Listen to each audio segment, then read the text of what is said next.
Hello friends, welcome to bank Nifty Pathshala. दोस्तों, जैसा कि हम सब देख सकते हैं, आज बैंक निफ्टी की जो ओपनिंग हुई है वो 42,575 के आसपास हुई है और उस यहाँ से बैंक निफ्टी थोड़ा ऊपर गया। अब यहाँ पर देखो हैमर बना करके नीचे की तरफ आ रहा है।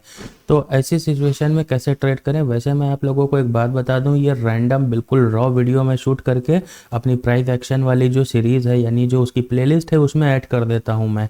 ठीक है, इस प्लेलिस्ट का मकसद सिर्फ साफ है, एक ही चीज़ है, क्योंकि यूट्यूब के ऊपर लेकर के कहीं पर भी अगर आप एक नॉर्मल इंसान है जिसे प्राइस एक्शन सीखना है या नहीं आता, तो वो बिगनर कैसे कहाँ सीखे जबकि उसके पास पेड कोर्स खरीदने के पैसे नहीं है।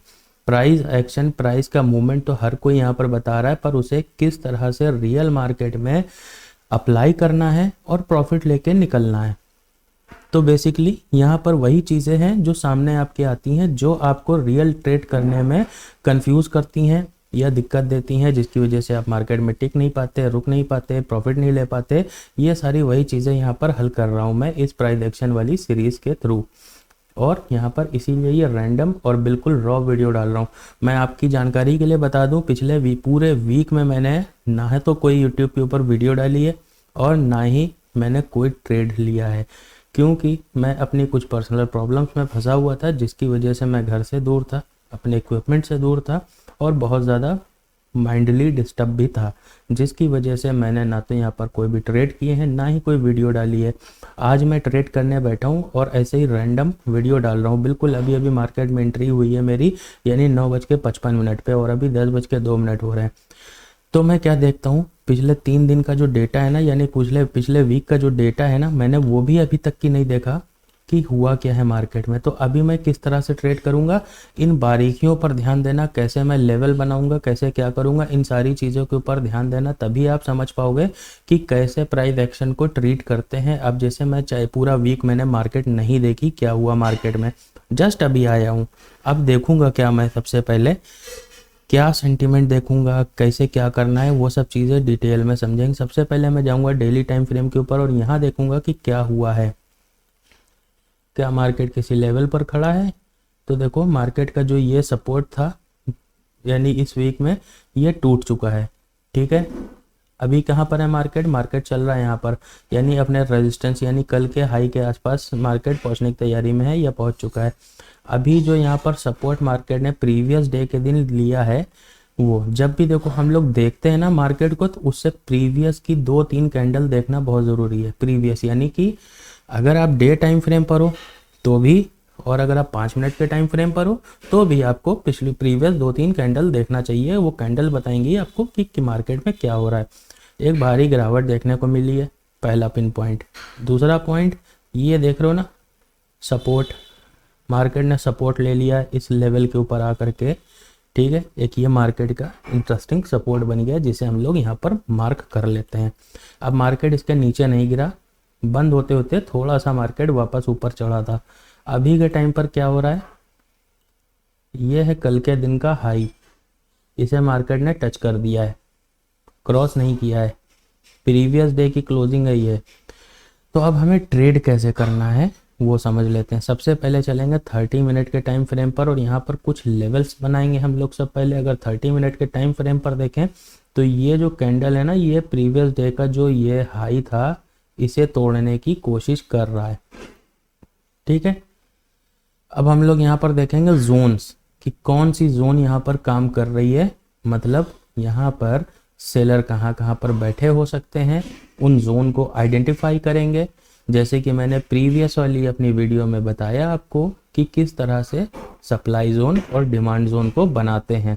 अगर हायर हाई और हायर लो के पैटर्न को देखें तो अभी मार्केट यहाँ पर हायर हाई बना रहा है, क्योंकि एक नेक्स्ट कैंडल के 10 मिनट बाकी है, 30 मिनट का टाइम फ्रेम है और ये मार्केट हाई बन रही है, लेकिन ये अपने बिल्कुल रेजिस्टेंस पर खड़ी है। इसलिए इस कैंडल के ऊपर भरोसा नहीं किया जा सकता जब तक यहाँ पर एक हमें ब्रेकआउट देखने को ना मिले। और प्रीवियस का ये जो लेवल है ना, प्रीवियस डे का लो, ये भी बिल्कुल नज़दीक है, तो इसलिए ये पूरी एक जोन तैयार होती है। इसलिए इस लेवल को हम लोग डिलीट करेंगे और यहाँ पर एक ये लेवल तैयार करेंगे जिसके अंदर हैमर भी हो। ठीक है, हैमर का होना बहुत ज़रूरी है। ये देख रहे हो, ये पूरी एक जो जोन तैयार हो गई है, ये हमारे लिए बनेगी क्या, ये हमारे लिए बनेगी सप्लाई जोन। ठीक है, ये हमारी सप्लाई जोन तैयार हो गई है। अब देखते हैं डिमांड जोन कहाँ पर है। एट लीस्ट डिमांड जोन तो यही है जो लो है इसका, क्योंकि इसके नीचे मार्केट निकला ही नहीं है। तो ये हमारे लिए ये है डिमांड जोन एरिया।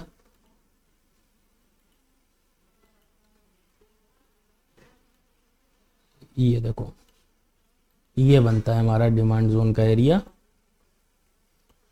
अभी के टाइम पे मार्केट क्या कर रहा है उसको देखेंगे 5 मिनट के टाइम फ्रेम पर कि हम लोग ट्रेड क्या बना सकते हैं यहाँ पर। देखो मार्केट का जो सेंटीमेंट है, पहले सेंटीमेंट समझो, सेंटीमेंट है पुट साइड का। पर अभी क्या हो रहा है, पुट साइड में ये डिमांड जोन क्रिएट हो चुकी है, लेकिन इस लेवल के ऊपर बहुत सारे सेलर बैठे हुए हैं, यानी कॉल राइटर यहाँ पर बैठे हुए हैं बेच करके, जिसकी वजह से मार्केट, या तो फिर मैंने अभी बाहर की मार्केटें नहीं देखी कि वहाँ का सेंटीमेंट क्या है, क्योंकि मैं इंट्राडे ट्रेडर हूँ तो मैं ज़्यादा इन सब चीज़ों के ऊपर फोकस नहीं करता। मैं सीधे मार्केट में आता हूँ, प्राइस को देखता हूँ, मूवमेंट क्या चल रहा है, मार्केट किधर जाने वाली है, अगली 1-2 कैंडल किधर बनने वाली है, बस वो देख के ट्रेड करके मैं 150 रुपये लेके मार्केट से आउट हो जाता हूँ। अभी का सेंटीमेंट मार्केट का जो बन रहा है वो नेगेटिव सेंटीमेंट दिख रहा है मुझे, क्योंकि मार्केट खुलती है फिर उसके बाद प्रॉफिट बुकिंग होती है कल की। ये प्रॉफिट बुकिंग इसे अपने सप्लाई जोन तक की लेकर के आई, और यहाँ पर देखो इन्वर्टेड हैमर कितनी खूबसूरती से बना है। अब यहाँ पर पुट का ट्रेड बना सकते हैं क्योंकि मार्केट यहाँ पर अभी साइडवेज है। ठीक है, पुट का ट्रेड बना के अपने एसएल को इसी हैमर के ऊपर रख सकते हैं, और टारगेट हमारा हो सकता है ये मार्केट का जो आज का लो पॉइंट है। ठीक है, 42,506 का। तो ये हमारा 42,500 ये एक लेवल हो सकता है। और वैसे भी 42,500 और ये 500 वाले लेवल जो होते हैं वो बहुत ही स्ट्रांगली काम करते हैं, तो इसे बना सकते हैं। तो देखें, सबसे पहले ये प्राइस है, यहाँ पर लाते हैं इसे स्केल को, और ये हमारे हैमर के ऊपर बनते हैं लगभग 80 पॉइंट। 80 पॉइंट का मतलब हो गया 40 रुपये का एसएल। टारगेट यहाँ पर रखेंगे लगभग 140 पॉइंट के आसपास, यानी कि 140 का हाफ कितना होता है, 70 रुपये। ठीक है, तो यहाँ पे 40 रुपये का एसएल हो गया, 70 रुपये का टारगेट हो गया। पुट का ट्रेड ले करके यहाँ पर 40 रुपये का एसएल लगाएंगे, 70 रुपये का टारगेट लगाएंगे और अपना सिस्टम बंद करके चले जाएंगे। टारगेट हिट होना होगा, टारगेट हिट हो जाएगा, जिसकी पॉसिबिलिटी यहाँ पर 80% दिख रही है। बाकी 20% मार्केट में कुछ भी हो सकता है, सप्लाई जोन भी टूट सकती है।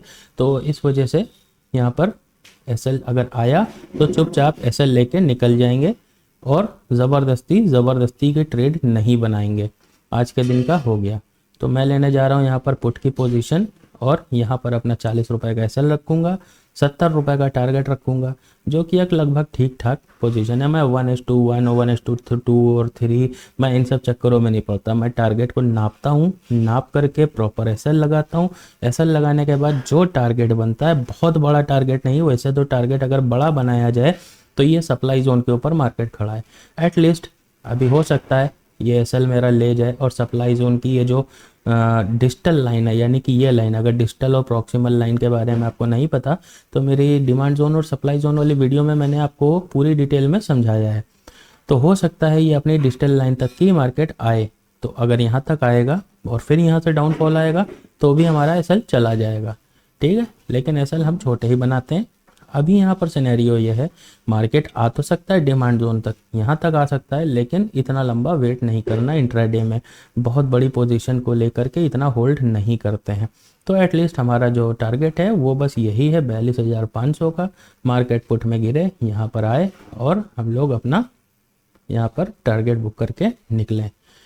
अभी का सिनेरियो ये भी है, बन सकता है मैंने पुट का ट्रेड तो लगा दिया है, लेकिन एक कैंडल ये इन्वर्टेड हैमर को छोड़ के 1 कैंडल, 2 कैंडल, तीसरी कैंडल अभी रनिंग है, और इसी तरह की मैं 7 कैंडलों का वेट यहाँ पर करूँगा। अब ये 7वीं कैंडल के बाद में मैं यहाँ पर देखूँगा, अगर हायर हाई कैंडल बना रही है तो फिर मैं यहाँ पर पुट के ट्रेड को एग्जिट कर सकता हूँ। लेकिन अगर उसी रेंज में फंसी है और लोअर लो भी नहीं बन रहा है, या बना रही है, या तो फिर एकदम मतलब कैंडल के अंदर ही बॉडी इन कैंडलें बन रही हैं सारी, तो क्या करूँगा, पुट को होल्ड करूँगा टारगेट के लिए। ठीक है, तो मैं यहाँ पर पुट में बना हुआ हूँ अभी। ये था प्राइस एक्शन का एक थ्योरी। जैसे मैं ट्रेड करता हूँ, जो सेंटीमेंट देख करके मैं ट्रेड करता हूँ वो आपसे शेयर कर रहा हूँ, ताकि प्राइस एक्शन जो लोग सीख रहे हैं तो उन्हें रियल मार्केट में किस तरह से एनालिसिस करनी है और किस तरह से ट्रेड बनाना है, ये चीज़ें उनको समझ में आ पाएँ। हो सकता है मेरी इस वीडियो से बहुत लोगों का फ़ायदा हो जाए, बहुत लोग प्रॉफिट कमा लें। तो आई होप कि आप भी उसी में से एक हो और कुछ ना कुछ बेनिफिट या कुछ ना कुछ वैल्यू मेरी वीडियो ने आपकी ज़िंदगी में ऐड करी होगी। अगर ऐसा होता है तो बिल्कुल मेरी वीडियो को लाइक कर दीजिएगा, चैनल को सब्सक्राइब करना बिल्कुल मत भूलिएगा। मैं मिलूँगा आपसे किसी और नेक्स्ट वीडियो में। धन्यवाद।